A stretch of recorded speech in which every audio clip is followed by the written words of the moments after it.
We're going to call the meeting to order. They told me to do it. I was going to give you another minute. Can we have roll call, please? Here. Here. Here. Here. Please stand and join me in the Pledge of Allegiance, followed by a moment of silence. I pledge allegiance to the flag of the United States of America and to the republic, one nation, under God, indivisible, with liberty and justice.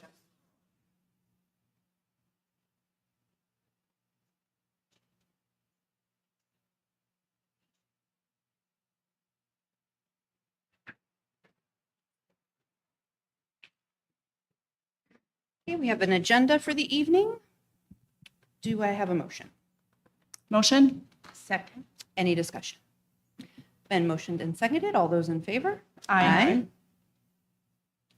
And we have the approval of the minutes. We have 3 of them. So we will start with the meeting from July 14th. Do I have a motion? Motion. Second. Motion and seconded. Any discussion? All those in favor? Aye. Aye. Then we have the approval of the minutes from the executive session also on July 14th. Do I have a motion? Motion. Second. Motion and seconded. Any discussion? All those in favor? Aye. And finally, the special telephonic meeting from July 21st. Do I have a motion? Motion. Second. Any discussion? Sure. All right. All those in favor? Aye. Okay, Dr. Sprout, Superintendent's report. Thank you, President Berrigan and governing board members. Our theme for the 22-23 school year is Find Greatness Here. The intent of this theme is to emphasize the greatness that occurs every day in the Levine School District footprint, as well as the greatness of those who inhabit our footprint, our staff, students, families, and community. At the Welcome Back celebration, we took a virtual tour that featured a sample of the places and people that represent greatness. And we look forward to having this perspective of greatness in the year to come. Speaking of Welcome Back celebration, the Levine staff started off the new school year with a celebration at the Orpheum Theater on August 3rd. It was a wonderful kickoff for the Levine staff, family, with special guest speakers, games, and door prizes. Thank you, governing board members, for attending and for your support as we launch the school year. And circling back to our guest speakers, they were amazing. We went out and hired a bunch of students. Our greeters at the beginning of the Welcome Back were Evangeline Downs, Gustavo Duarte, and Casimiro Lopez, who did an outstanding job of getting us started. And then we had incredible presentations and speeches by our students. In the next slide, Michael Medina from MC Cash, Leah Vieira from Cheatham, and Taraya Childers from Rogers Ranch. They did a great job. We take feedback from our staff about the Welcome Back, and everybody talked about the kids and what they represented to them as a staff, and it was just very special to have them. Thank you to Ms. Davis for organizing all that.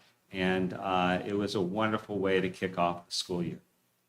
Jumping back to July, we hosted our annual new staff induction at Rogers Ranch School with 95 newly hired certified staff attending.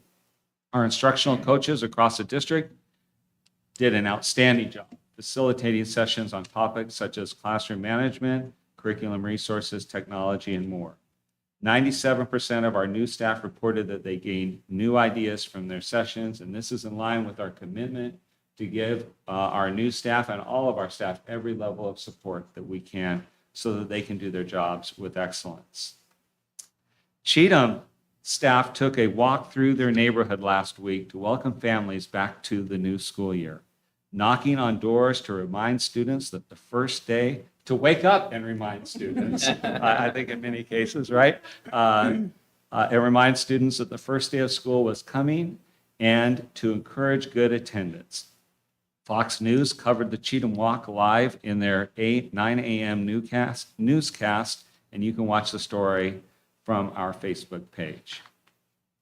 And then we moved on last Thursday night to our annual Meet the Teacher Night, which was a huge success. with thousands of families returning to campuses to meet their children's teachers and to finalize plans for the new year. ABC 15 News broadcasted their evening newscast live from Trailside Point, with all education segments being introduced from TSP. And you can watch these clips from our Facebook page. And then Monday, first day of school, and our schools had a great start to the school year. It was nice to see so many families accompanying their children on the first day of school, and students were excited to see their friends and teachers, and we are all looking forward and are already experiencing on day 4 another great school year.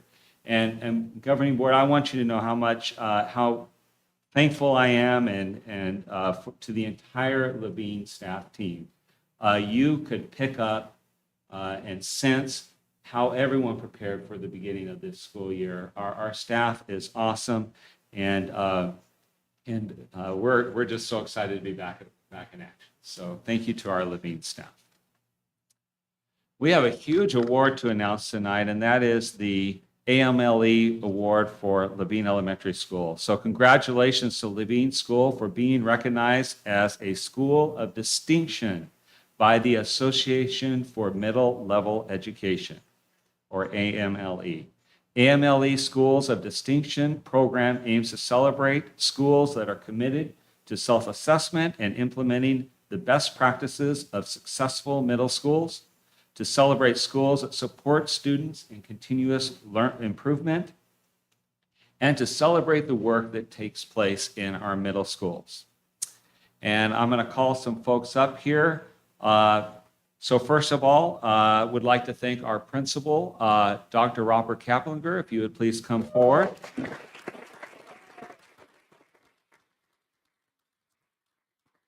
You can stand up here and stay up here, Robert. Assistant Principal Reed Brotherton.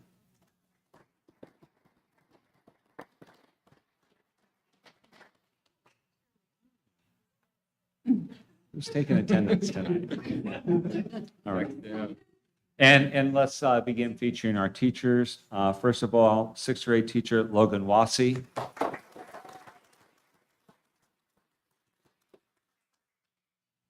Seventh grade teacher Alicia Wright-Hart.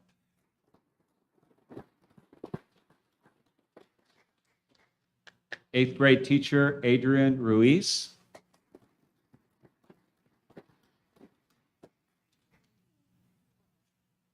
Art teacher Andrea Smith.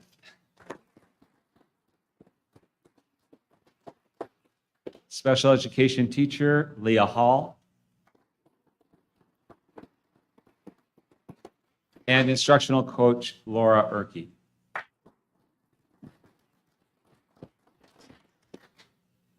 Governing Board, this is the first time we have received this award, and so congratulations to this crew.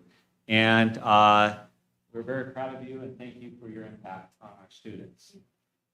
Yes, and we have Dr. Kaplinger, a plaque here for you. Thank you very much.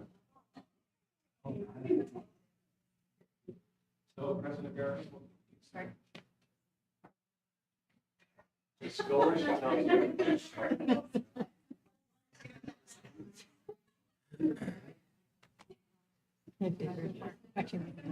I know.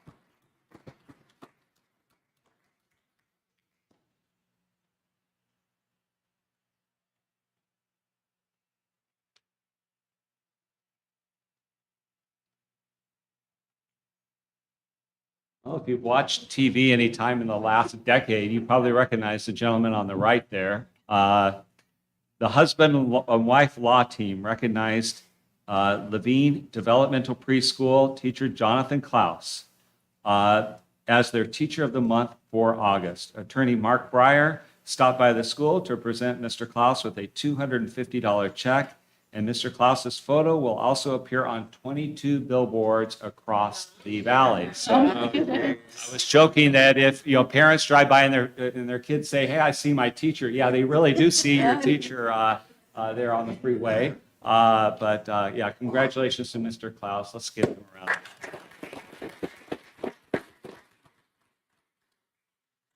Over 200 parents attended crisis expert Jesus Villahermosa's presentation on talking to your kids about school safety.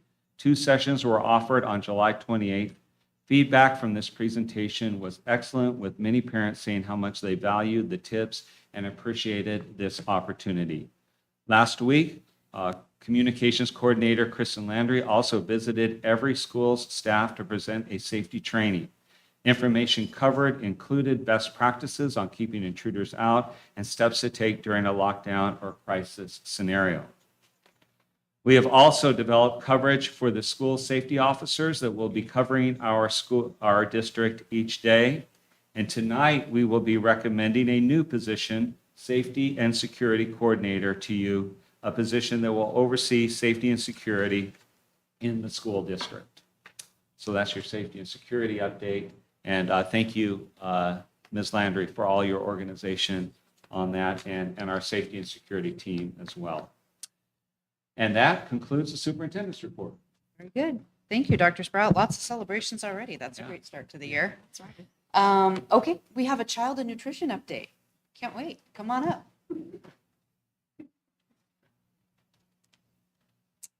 All right. Good evening, Dr. Sprout, President Berrigan, and members of the governing board. I am pleased to present an update on our wonderful child nutrition department to you tonight. I've got a lot to cover, but I promised Kristen I'd be fast because it's her birthday. Guess what we're going to do before the end Yeah. of the meeting? Yes. So last time I presented was in 2017, and since then we've got a couple new board members and some new administrators. So I wanted to just provide an update on just some background information on our program. So we participate in federal USDA meal programs. So I've listed them all here. And we are essentially self-sustaining. We don't really take any funds from the school district itself. We rely heavily on revenue from federal reimbursement for every meal and snack we serve. We do collect a little bit of cash from reduced price and paid lunch copays, as well as some a la carte sales and adult meals. So that's just a gist of our funding structure. And as I mentioned, we serve meals to students and are reimbursed for those meals. So for every meal we serve, it's counted and claimed in whatever eligibility category that the student falls under. So I just put these up here to give you some perspective on each meal that's served. So for every free student that we serve a breakfast to, we receive $2.67. For lunch, it's $4.43. And for every super snack, which is our at-risk adult, our after-school meal program, $4.03. What I will say, these rates are in thanks to USDA, Keep Kids Fed Act. There's so many different acts going on right now. The Keep Kids Fed Act did give additional reimbursement this year to help us with the inflation costs and rising labor costs that we are experiencing. And so these rates are a little higher than normal, and those are temporary additional reimbursements. So we're not supposed to get used to these numbers, but I just wanted to give you a framework, but these are kind of the framework for which we budget our meals. So this includes all costs, food costs, supply costs, labor costs, indirect costs, all of those other costs that go into it. And we do a really good job of managing that. And Anita can attest to that, right? So I also wanted to give you just a sense, because again, it's been a few years since we've been operating under these normal programs, but we qualify families for free and reduced price meals. You're going to see a lot of emphasis on that this year. The last couple of years with COVID, we had USDA waivers and we're operating essentially under a universal free meal program. But now we have to revert back to pre-pandemic programs. So I just wanted to give you a sense of kind of where those income guidelines fell for families. These are national guidelines. They are adjusted every year for inflation. But just to give you a sense, in order to qualify for free meals for a family of 4, you would have to make $36,075 or less a year. If you're a family of 6, in order to qualify for reduced price meals, you're going to make between $48,348 and $68,802 annually. And again, these are gross, this is gross, not net income. So if that gives you a kind of a framework of really what type of budgets these families have to fall in to qualify for free or reduced price meals. So I just wanted to give you a sense of that. Also wanted to share, I don't know why it's doing that box, but these are where our trends were pre-pandemic. So we've always kind of ranged anywhere from the high 60s to low 70s. And 2019, 2020 would have been the last year that we had accurate data reflecting our true demographics, because in March of 2020, as we all know, we transitioned to the summer food program. And so for the last few years, while we still encouraged families to apply for free and reduced price meals because there were other more family or personal benefits associated with that, our numbers clearly declined because regardless, families were getting free meals. So I put a question mark there to just kind of illustrate that the last few years have definitely not been reflective of our true demographics. So I just wanted to share now kind of where we landed on the last day of school last school year. So this is now by site. District-wide, we're at about 50%. So really much lower than our typical free and reduced averages. And again, we are really hopeful that this year, with a lot of support from our schools, we are going to get those numbers more reflective of what they truly are. I will say, as we all know, this area is growing. The housing that's going in, probably these families may or may not qualify for meals based on kind of what we're seeing. So our demographics are changing in this district, but it's still going to be critical that we all do what we can to make sure that families that do truly qualify are applying and receiving these benefits. So I'm already thankful to our schools who've done a great job on Meet the Teacher Night and just with outreach to get families to apply for those benefits. And I will say for our first grade, kindergarten, pre-K, their experience as a family, especially if it's their first child, they were just universal free meals. So they're not used to this added kind of ask that we have of them. So that's just a sense of where we're at. And I'm very, very confident we'll get our numbers up. So our school meal programs, we have to meet very strict food and nutrition guidelines, and I'm proud to say that we exceed many of them here in our district. I guess I should have given you a disclaimer. There are going to be a lot of cute kids and tasty food in this presentation, so hopefully you're ready for dinner. But all of our grains that we serve are whole grain rich, so everything from a whole grain pizza crust to brown rice to whole grain hamburger buns, everything we serve that's grain based is going to be whole grain rich. Every day we serve fruits for all of our meals. On lunch every day we serve fresh fruit, and we strive to serve at least 2 to 3 days worth of fresh fruit at breakfast. And then also with our super snack, vegetables, we do actually sometimes serve them at breakfast, but in the form of potatoes. But for lunch we serve a very beautiful array of fresh vegetables, and we serve tasty cooked vegetables every day. I'm featuring our roasted buffalo cauliflower in that picture there. Very tasty. So we kind of eat the rainbow, if you will. We adhere to those vegetable subgroups. Also featured is our roasted edamame on the Asian bowl. So, and then all of our milk that we serve is either low fat or fat free. And the proteins we serve are lean, low in saturated fat, clean label, and we offer both animal and vegetarian proteins to meet the nutrition guidelines. We also are required to adhere to strict caloric ranges so that they're appropriate for our grade levels and our kiddos, sodium restrictions, as well as meeting low saturated fat requirements, and all of our menus are planned that they do not contain trans fats whatsoever. So, and I did want to feature here that we print our menu, but we also have an online menu. And that online menu has been a real great resource for our families. They can go on and see pictures of our menu items. They can read descriptions, but probably more importantly, they can filter our menu by allergens or download carb counts. So that's really helpful for our families that have special dietary needs. And I'll tell you, our health associates and school nurses love this website because they use it every day to help manage different allergies and carb counts and things for our kiddos. So just wanted to highlight that. So we are 60 strong and I put an asterisk there, when we're fully staffed, where things are looking up. So I'll share a little bit about that. But we've got 4 members in our district office. All of our schools have a cafeteria manager, and then every school has 4 to 6 workers per site. We also wanted to really highlight this because this is pretty impressive. More than half of our staff have an advanced food safety certification. It's a really hard test, actually. But that is a requirement of our managers and our district office staff, but it is not a requirement of our cafeteria workers. But it's an opportunity for advancement for them. So if they successfully pass this test, they go from column, is it B or now everything's skewed, but they go up a column step. I'll just say that. I haven't memorized the new salary schedule yet.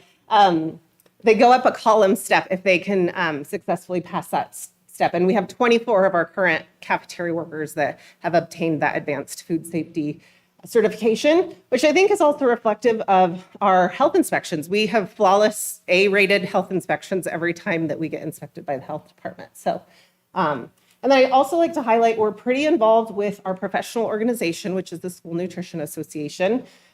We have 10 members that are both credentialed and certified. And then we have 2 elected officers for our state level association. So here are just some great pictures of our cafeteria cuties, as we like to call them. Okay, before I move on to kind of what's going on and what we're looking forward to, I'd be remiss if I didn't highlight a little bit of what we've been through over the last few years. So I don't know if you guys recognize the picture in the middle, but that was the Time magazine cover in April of 2020, when they were featuring different, frontline workers and heroes, and they featured school lunch professionals. These are members of the Dallas Independent School District team. So I also wanted to kind of include some pictures of our staff. So as you guys know, when we closed schools, we remained open to serve meals, and we were there from day one. Our staff didn't get to go home and work. And sorry, pregnant, emotional. So I'm thankful to the governing board for giving that pay differential for our essential workers. And they have worked really hard. And, there were a lot of times with a lot of uncertainty, especially in the beginning when we weren't sure, do we mask up? Do we not? Do we distance? How are we going to serve these meals? We didn't have the equipment. We didn't have the supplies. So, we were able to navigate through a lot. And I'm happy to say I don't think we ever turned anyone away for food. So, and I remember very vividly grocery stores being pretty scarce on food. So I totally remember, this part of the presentation gives me a little bit of PTSD, probably. But I remember that we really were that lifeline for a lot of families because food scarcity was a real thing. And so we were able to provide meals for families. And I'm so proud of our team. Not going to go through this timeline, but as you guys know, we closed schools, we opened schools, we closed them again. And we were also navigating a lot of changes to USDA waivers and regulations, what we can serve, what we can't. We had the learning labs, and then just when we navigated going back to in-person, how do we safely do that? So breakfast in the classroom and all these things. So I will tell you, as I was kind of going through it, we went through 18 iterations of what food service looked like for us since March of 2020. But here's kind of just the key pieces of that timeline. So I'll just move on. As Dr. Sprout mentioned, greatness happens here is what is it? Sorry, great. I'm butchering that. That's our theme of the year. But I also wanted to recognize that greatness happened along the way with the pandemic too. And these are just some pictures. Taking a deep breath. Sorry, I'm going to get through this. These are some pictures that are really reflective of the last 2.5 years of meal service. So just wanted to share some of those. And then School Lunch Hero Day is a day that's recognized every year. But May of 2020 was a really special year. We did receive a proclamation by the governor for recognizing the day. And our district and our community came out with just so much support of our team. So here are just some pictures of, we had put out on social media to come and kind of do the parade type thing. And our school lunch heroes were really spoiled that day. We got a lot of Dunkin' Donuts and all kinds of treats and lots of posters and just a lot of love from the community. So I wanted to share that because that was a really special day for them. Okay, so new year.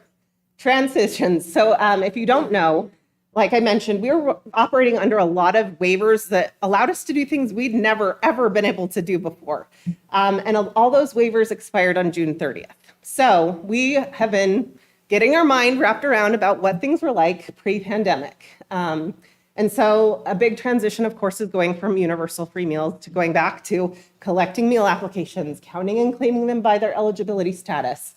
But what I wanted to share is that we felt, because we've been, serving free meals for the last few years, it was really important for us to basically wipe any negative balances that had carried over with students over the years to a clean slate. So at the beginning of this year, everyone started with a zero balance. Or a positive balance, which was fine. But we also are really looking forward to transitioning our menu and our serving lines back to what things look like as well. So that's what we're working through. Here's just some fun facts about how many meals we serve. So for this year, on average, we serve about 3,000 breakfasts. When we were kind of back returning to in-person, one of our mitigation strategies was to do breakfast in the classroom. And that seemed to work really well for a couple of our schools. So they've chosen to continue, 3 of our schools have continued to serve breakfast in the classroom, and the other 6 schools have gone back to breakfast in the cafeteria. We do serve breakfast for free for all students. And we essentially absorb the cost of those co-pays for our reduced and full paid students. And then lunch about $5,500. And again, like I said, we're looking forward to, continuing to offer more options and kind of get back to what our beautiful serving lines looked like before the pandemic. And then our Super Snack program is available to all students who participate in some type of enrichment or educational activity after school. Again, that's a program where all children eat for free. And the number fluctuates throughout the year. So depending on what sports are going on, what educational, tutoring is really ramping up for testing, that kind of thing. So these are just some averages. This is another really important thing I'm very proud of, is our partnership with Lifetime Foundation. You may have heard of Lifetime Fitness. Their foundational arm, their mission is to help schools eliminate ingredients of concerns from their menu. And this has always been very near and dear to my heart, is trying to offer as clean of a menu as possible.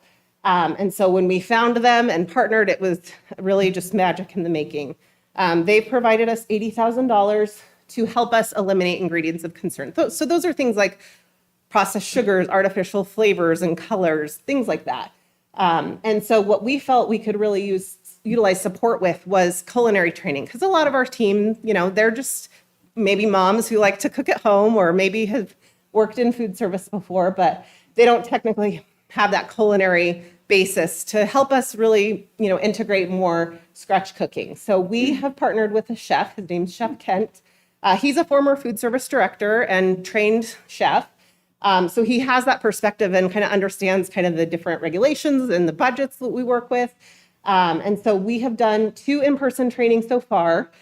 So here's some pictures from that. And he's just working with us on, proper knife skills, using equipment. So in the top right corner, that's an immersion blender. So we're using that to make scratch-made sauces and dressings and smoothies and things like that. And he's just helping us with some recipe development and helping us to figure out how to implement more scratch cooking with the time and the equipment and things that we have. So he's been great. And then the Lifetime Foundation also has a dietitian who helps us review labels and recipes and kind of evaluate how we're doing with this initiative. And I will say I was very proud when we had our baseline evaluation, we were already at 70% of our menu meeting Lifetime Foundation standards. And these standards they're not easy. I mean, think what the standards are for like foods that Whole Foods will bring into their stores. It's that type of standard. So we were really proud of that, and we're just continuing to strive to clean up our menu. Our social media. I'm very proud of that as well. Our former nutritionist really got our Instagram page off the ground, but I will just share that we do have our Facebook page and our Instagram page. We post a lot of reels, and kind of the point of our Instagram is to provide kind of an insight or behind the scenes look at what it takes to produce thousands of meals a day and how to do it in a fun way. So we do a lot of reels. And so our top 3 reels our top reel has had 3.7 million views. I'm not bragging, but I would say we have one of the top school nutrition accounts in the country. And everywhere I go, people always, oh, Levine, I've heard of you. Like, we follow your Instagram page. It's amazing. So just putting a plug out there for our social media. But I wanted to showcase one of our reels that has a couple familiar faces. So do I just press play or are you going to do it? Okay.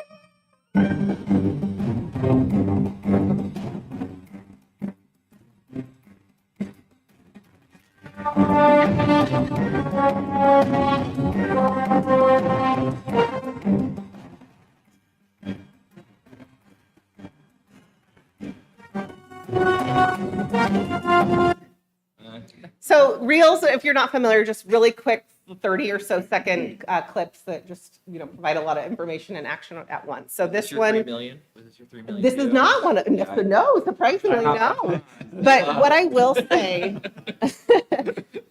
say, is that oftentimes the comments are, oh, that was staged, or they just did this, and that's not true. We don't stage anything. Everything is what you see in these reels or on our Instagram. You can walk into our school cafeteria and you're going to see that exact same meal provided to every student. So we're really proud about that. So I had to highlight that. Continued challenges, as you probably all are very well aware of. Supply chain is a real thing. Our menu is very subject to change. Even this year, we were hopeful that our menu would be a little more, what we intended on serving. And I will tell you, the first week of school, 4 of our 5 breakfast menu days had to be changed. So if that gives you any insight, I mean, the good thing is we're feeding the kids and we're doing it in compliance, but it's not always necessarily what's on the menu. So we definitely have that disclaimer. Julie Carson's hiding behind a stack of plates in this picture. Last year, there was a massive tray shortage. So one day, Julie and I had to go to Costco and Sam's Club and pretty much wipe them out of plates so that we had something to feed our meals on. So this is an example of the various challenges we've had over the years. And I'm just hopeful that they're going to get better with time.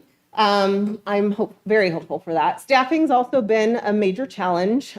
Things are looking a lot more promising this year. I've got a lot of applicants that I've interviewed and will definitely be pushing forward. But last year, just like supply chain, we've had to get creative. So thankfully, our HR department and our business services department have helped us creatively figure out how to still make sure that kids are fed. So we were able to offer some of our part-time workers that work in other departments extra hours to come help us.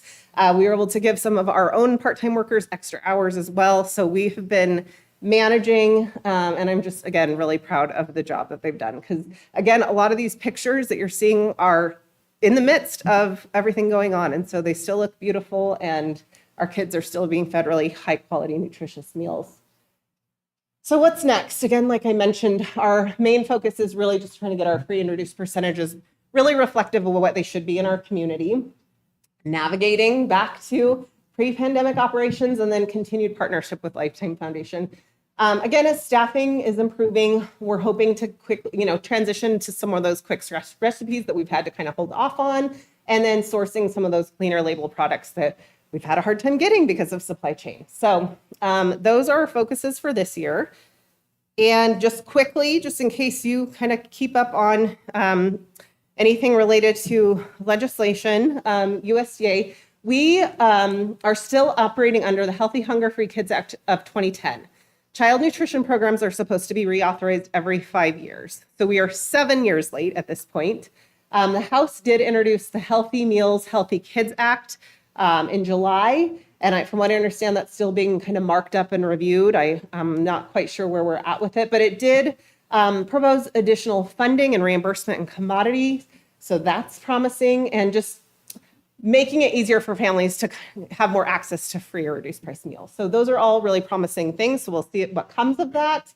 And then I just wanted to make you aware, we also have families who will be getting summer PEBT. PEBT stands for Pandemic Electronic Benefit Transfer. So basically it provides money to families to buy groceries at the grocery store, in addition to what we were providing curbside And so in order to get this summer EBT, students had to be enrolled in May of last year.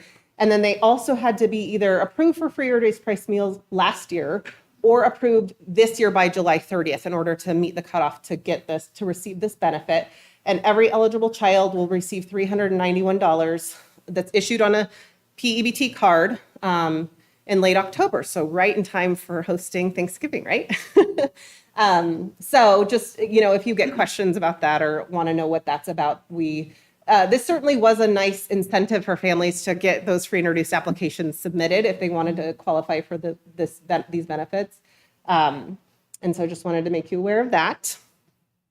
And I think that's all I have. So if you have any questions, I'm here to answer them. Sure. Ms. Ward? I have questions. Thank you. That was amazing. And Oh, thank you. I feel a lot better. I'm always worried about the child who is going to be set aside because they didn't have money for lunch. So, but I do have, you mentioned at the very beginning, what is the cost of the meal? You said about what's reimbursed, but I don't. Great question. Okay, so again, meals are free for breakfast because we absorb the cost. So free lunches are free. Reduced price lunches are 40 cents. They've been 40 cents since I was in grade school. So I you guys probably, I don't know the last time they've been changed, but 40 cents is the most we can charge for a reduced price meal for a student. And our full paid price is $2.50. And I will share that you guys approved not increasing meal prices. And a lot of school districts did have to increase their prices because of inflation and labor costs and all that. But we felt that it was a service to the community to not raise them this year. So $2.50 is what a kiddo pays for one of these beautiful lunches. So I don't think you can go anywhere and get a meal of that kind of nutrition or quality for $2.50 for sure. So yes. Also, you said about different kids, different calorie amounts. Mm-hmm. Do we have different food amounts for a kindergartner and an 8th grader? We do not. So we follow the K-8 meal pattern. Okay. And that's simply because our schools, a lot of schools have elementary schools and middle schools, separate campuses, so you can manage that. Our schools, kindergarten may come in and then 8th grade is the next grade that comes in. So it's way too difficult to manage. So thankfully USDA has a K-8 grade group. So everyone gets the same portion size. But again, we allow them to load up on as many unlimited fruits and veggies as they want. And they get some ranch dressing if they get a fresh fruit or a fresh vegetable. So we feel like our portion sizes are definitely appropriate, but for our older kids who maybe want to eat a little bit more, we hope they load up on that unlimited fruit and veggie bar to help kind of with the needs. One more question. Sure. The chef and the grant. Yes. Have the students been exposed? Is there any way to expose them to? I think that would be fantastic. We've done some fun things. I remember at Paseo Point a couple years ago, what was his name, Miss Pashley? Where's Miss Pashley? She's not here today. Marion won a recipe contest. Do you guys? Yes. So we took his recipe and brought in his whole class and standardized it to food service operations and then served it to the whole school. And they loved it.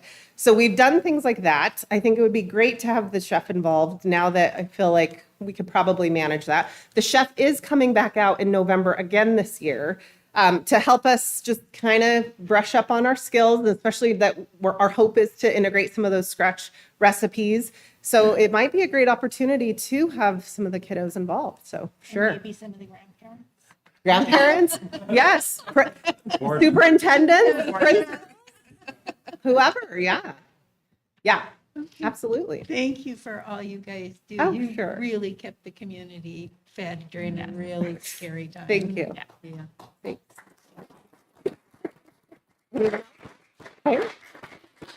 I just want to give a shout out. I own a restaurant and I know how hard this is. Yeah. And the labor and the cost of goods and the shortage of everything and how chaotic it is. And man, you killed it. Your team Thank you. killed it. Yeah. The team And killed it. my kids, so I always ask them the highlight of their day, Yeah. and brunch for lunch Oh, was top notch. That was two Yes, of my okay. kids' favorite thing this week. So whatever you did for that, great job. And if you can teach me how to make reels that get 2 million views, I'd be indebted to you. Okay. We'll be in touch. My team will be in touch with Yeah, your team. okay. Yeah. I just want to say, I'm surprised there were only 18 iterations of changes during the Oh. pandemic because it felt like much more. And I think a lot of times that's because we were waiting on guidance. Yeah. So they're back east, school doesn't start till September. They forget all about us on the West Coast and in the heat, and we start in early August, sometimes Yeah. July. So that was difficult. The waiting game was almost more difficult than just finally knowing what the changes and being able to proceed. So Yeah. I think it was more hours, more effort, more energy than anybody had ever put in before, including you as the director of the department, because you're trying to wait for those changes and manage those changes. So I Yeah. understand your PTSD. I understand why you have that. Yeah. So great work there. I think an important piece in all of this, and we heard it a couple times in here, is how healthy we make the meals. And I don't know, I want to make sure that the community knows how healthy those meals are, the extra efforts that you and your team are going to ensure scratch meals and fresh fruits and vegetables in a time that's very challenging. You talked about the fact that there was the realization of food scarcity for people who had never experienced that Yeah. before, and to some extent are still experiencing that because of the inflated prices of food. And so I just encourage everybody to support in their community with food when they're able to do so, because there are people who are still experiencing that. But they have the opportunity to get 2 and even 3 exceptional healthy meals from our food and nutrition department, and that's incredible. That's great work. So, Thank you. Yes. Yeah. We're proud of our team. anyone else? All right. Okay, thank you thank for all you. that info.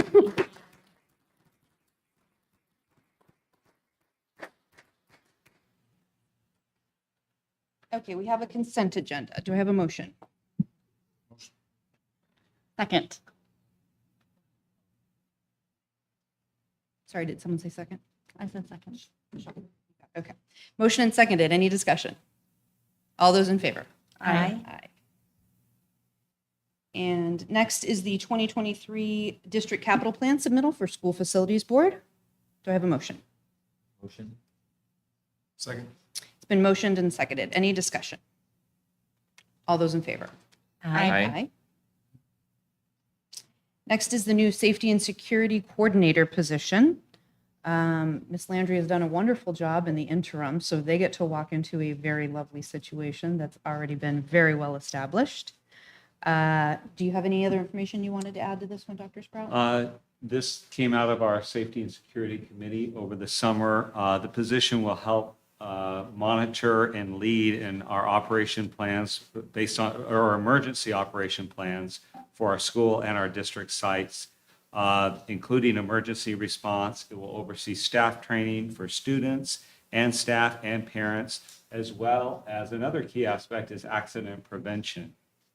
And so we're very excited to get this position posted. It does require experience in law enforcement and or safety work, and we think that it will give us another layer. We know that it will give us another layer in making our campuses and our departments safe. So, Okay, thank you, Dr. Sprout. Do I have a motion? Motion. Second. Motion and seconded. Any discussion? That is a district-wide position. it's an administrative position, district-wide. Yeah. I We'll think it's- also oversee our school safety officers that I talked to you about, that we talked about earlier. Yeah. Yeah. Did you have something? I think safety has to be our first priority, and I'm so excited that we have this position. And seeing the job description about auditing schools, that's so good, and just making sure that we are inspecting everything and just top notch for peace of mind for all of our teachers and kiddos. And so very happy to see that and additional safety measures. Absolutely. Any other comments? Okay, it's been motioned and seconded. All those in favor? Aye. Motion carries. New Student Information Systems Coordinator position, Dr. Sprout. Yeah, we currently contract with NAU Education Technology Consortium and staff 2 student information systems technicians to maintain our student information system synergy. it is very complex. So we have two great employees that oversee that. But then we hire consultants outside to help us to also manage the system. So what we're hoping to do is hire a position that would essentially wean us off of our work with ETC or NAU and be able to do that type of work in-house. This would be a highly technical, specialized position, and so it is the recommendation of administration to move that into an administrative position that would oversee that. That would take one of those two positions off. So we would essentially end up with a coordinator and then a technician to oversee the very complex student information system, which is where all of our data is stored. And we need people that can lead and in that. And so that's the basis of this recommendation. Okay. Thank you, Dr. Sprout. Do I have a motion? Motion. Second. Been motioned and seconded. Any discussion? I will just say that the next step of that is the data, and that is the data that we end up getting paid off of. And so it's incredibly important, just so you guys know, if you don't, very valuable to ensure the accuracy of that data so that we're not losing out on any of our per student funding. It's been motioned and seconded. All those in favor? Aye. Aye. Motion carries. Next is the ASBA proposed 2023 political agenda and the district delegate to attend the delegate assembly. Dr. Sprout, I think you had a couple of items you wanted to mention to add. Yeah. Would you like to get further discussion, or can we present this now? Let me go ahead and do the motion, but we're going to need a motion that includes a delegate because it looks like it's all on here as one. Two separate. Two agendas. Oh, it says and direct the district's delegate to the ASBA in the recommended action.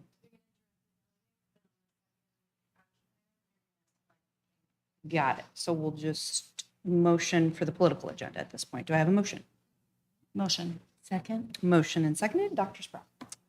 Yeah, if you have any questions about the agenda, I'd be happy to answer them right now. And the district administration also has two additional recommendations that we would like the delegate to take forward to the delegate assembly. But are there any questions on any of the agenda items?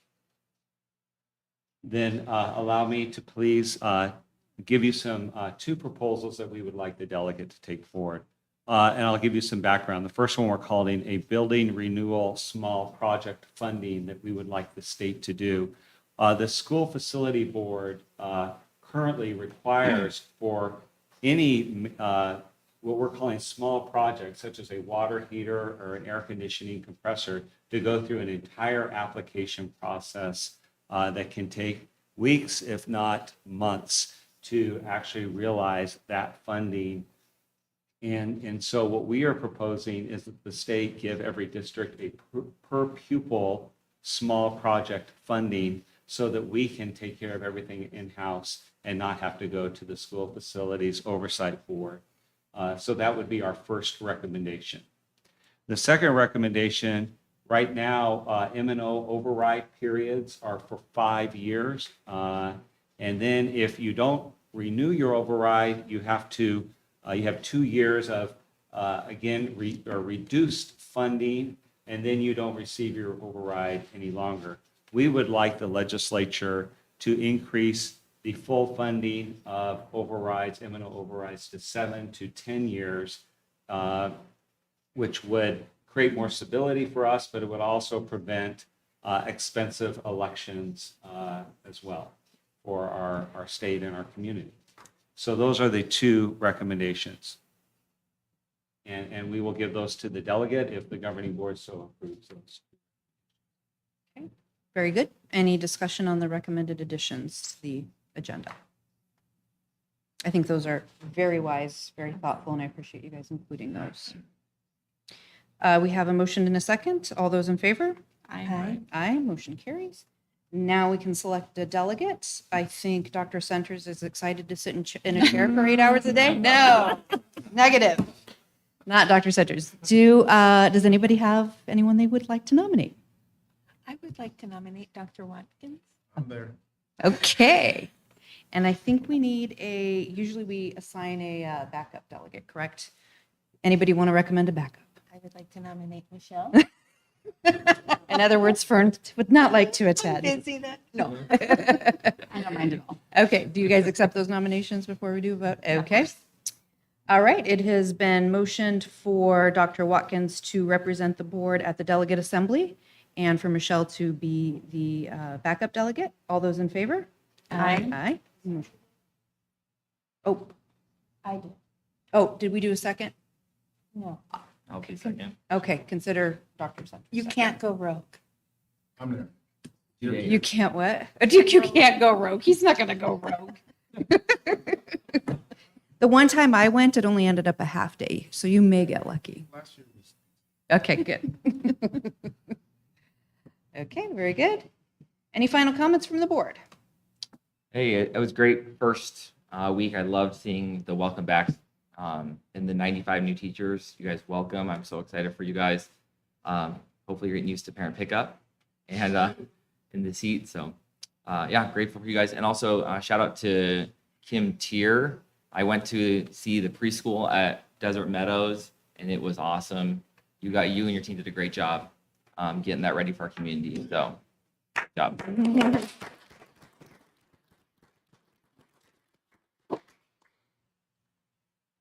Dr. Watkins? Just wanted to comment on our nutrition, just amazing. I grew up inner city Chicago. I was on free lunch. Did the Salisbury steak or pizza. And so just phenomenal. I mean, I think I want to come have lunch with you. Yeah. Right? Do it. Phenomenal. Just- it's amazing. I will definitely. And then my other thing is we got to clone Kevin.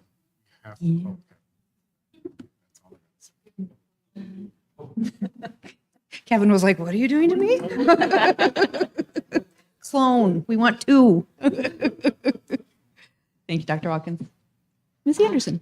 Just a welcome back and then congratulations again to Levine Elementary School District for or Levine Elementary for your award. So great job. A lot of great things happening already. Mrs. Ward? I just wanted to, I know it doesn't go anywhere but here, but the community really seemed to come together for the teachers that put their wish lists on Amazon. And I just really hope for the day that they don't have to do that. But I just think that's an amazing, it says a lot about you guys that the community did so much, they jumped in. Yeah. And so thank you for everything you do. And I am so sorry you have to do that. Thank you, Mrs. Ward. I was going to make everyone sing, but I won't embarrass you. But happy 29th birthday, Kristen Landry. I hope your husband's taking you to dinner to celebrate. You know, in my work, I was thinking, you know, here we go. It's another year, another day. It's just the same as all of the other years, and we're going to get through it all. But it occurs to me that for our students, it's not just another day. It's a new day, a day that they are learning something different and many things oftentimes different than they learned the day before. And you guys probably really know that more than I do because you're there with the kids and seeing that on a day-to-day basis. But you know, it was just a reflection for me to recognize the incredible work that continues to happen. Even at the start of the year, they're learning day one. So kudos to you guys. Kudos to your teams. The good thing about a week is that there's always a weekend. So that is when you relax and stop working for a moment. So please enjoy the weekend and come back for week 2, okay? All right, our next board meeting is September 15th. And we can adjourn the meeting. Do I have a motion? Motion. Second. Motion and second? All those in favor? Aye. Good night, everyone.